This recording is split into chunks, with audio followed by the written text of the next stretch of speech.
Hello everyone, welcome back to my channel, That Model Railway Guy, and welcome to a loco review that I've been waiting a long time to do. It's been a while since I reviewed a Hornby loco. I think the 9F this time last year was the last one, but amazingly the loco on show today was announced before the 9F all the way back in 2020. It is of course the BR Standard 2MT, a real workhorse for British Railways, and I've actually seen a few of these in preservation. Now, like I said, this loco has taken a while to arrive. I did speak to Hornby about this last year at one of the exhibitions, and they sounded just as frustrated about the delays as we all were too.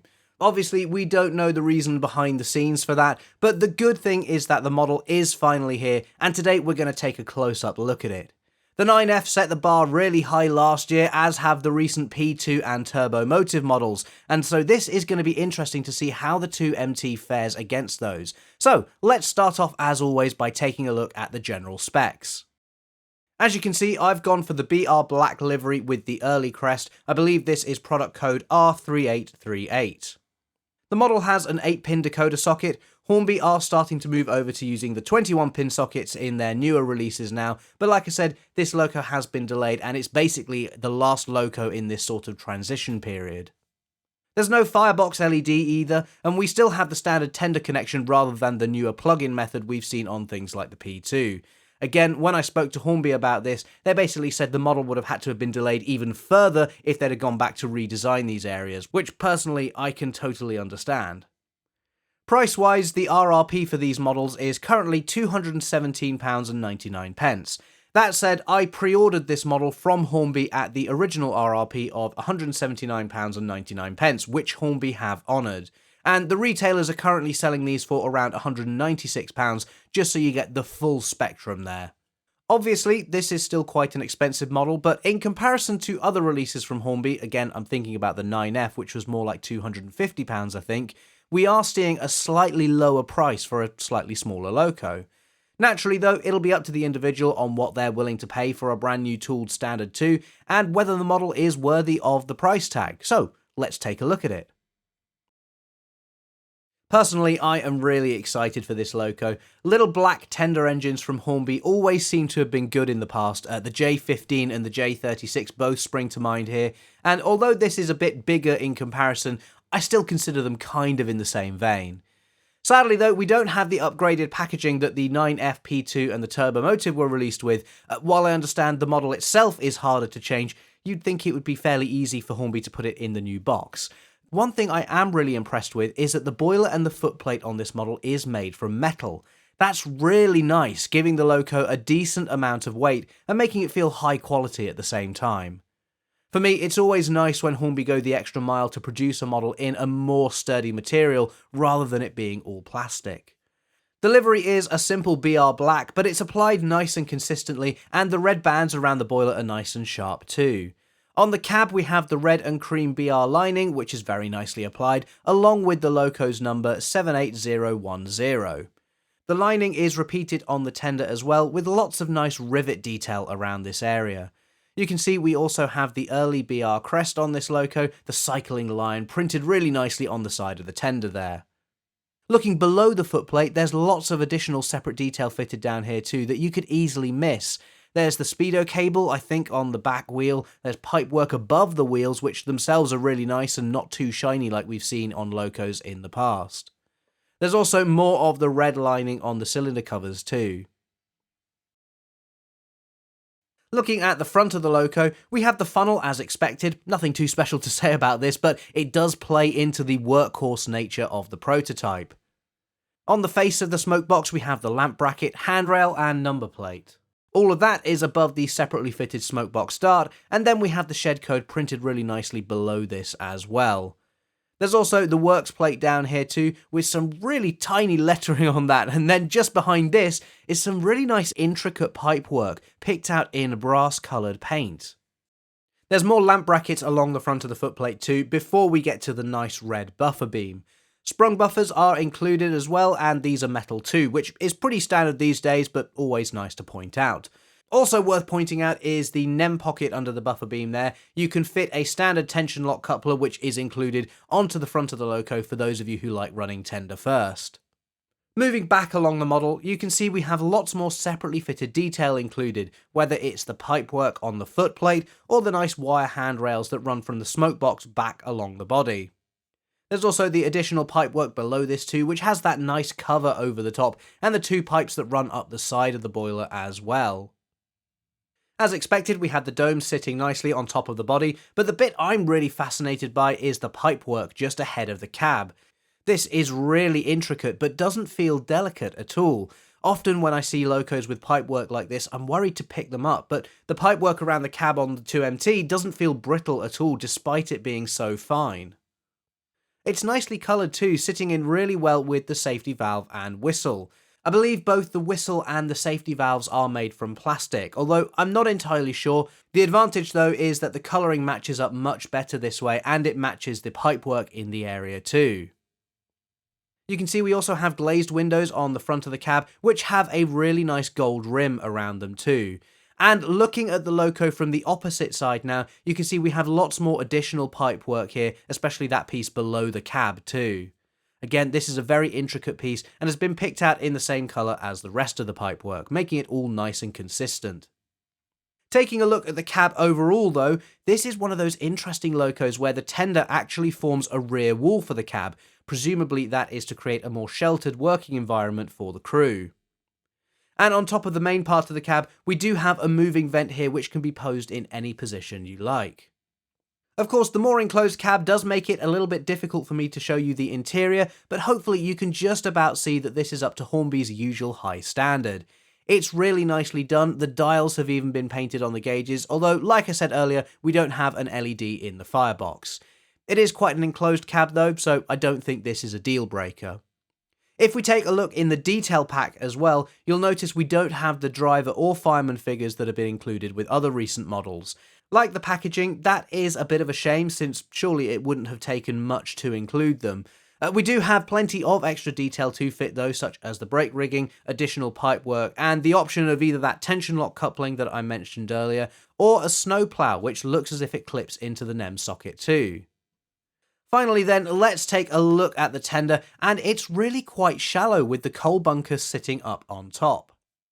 Obviously that matches the design of the prototype, and you can see we do have a nice coal load in there too. Towards the back of the tender though, we've got some additional details like the water filler cap, the ladder that runs down the back, and the nice wire handrails around this area too. On the very back of the tender, we've got some additional printed detail, presumably that lists the capacity of the tender, although I'm sure you can see much better on the close-up than I can with the model in front of me. So that's it for a close-up look of the 2MT, a really nice model from Hornby which in looks certainly holds its own against things like the 9F. The die-cast body is also a really welcome feature too, giving this loco a nice amount of weight, which should hopefully help it run really well. With that in mind then, let's get the 2MT on the rolling road and see how it performs. So here we are with the Standard 2 on the rolling road, and let's apply some power to see how well it runs.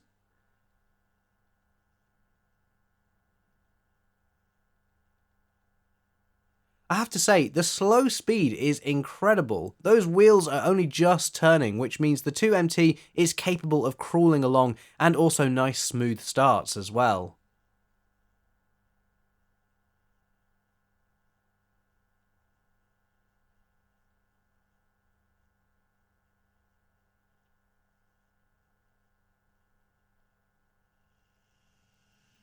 Turning up the controller a bit more now, you can see it's still moving nice and smooth. And it's worth mentioning as well that the motor is completely silent. That's becoming more and more common with modern Hornby locos these days, and all I can hear currently is the sound of the wheels turning on the rolling road.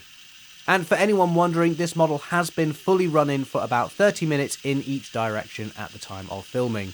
This is also running on DC analog at the moment too, using a Gauge Master controller, but I'll put a decoder in it later for when I get it running on the layout.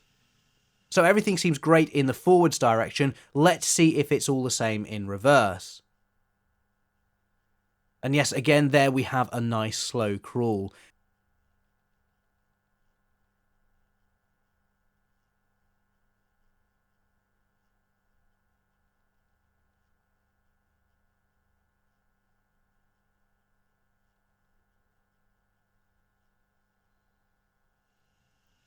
It feels nice and controllable too. The 2MT isn't a high-speed express train, and it feels like it's geared really sensibly so that you can have this pottering around your layout at more realistic speeds rather than rattling around faster than Mallard. And with that initial test complete, the 2MT is looking like another brilliant all-round loco from Hornby. So let's get it over to the layout and see how it copes with pulling a train.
As you can see, the British Railways Standard 2MT looks brilliant on the layout, especially hauling a train, and it's coping really well with all the track and points. I've said in the past that my track work is far from perfect, but the 2MT feels right at home here, and I can see it becoming a regular on the roster very quickly.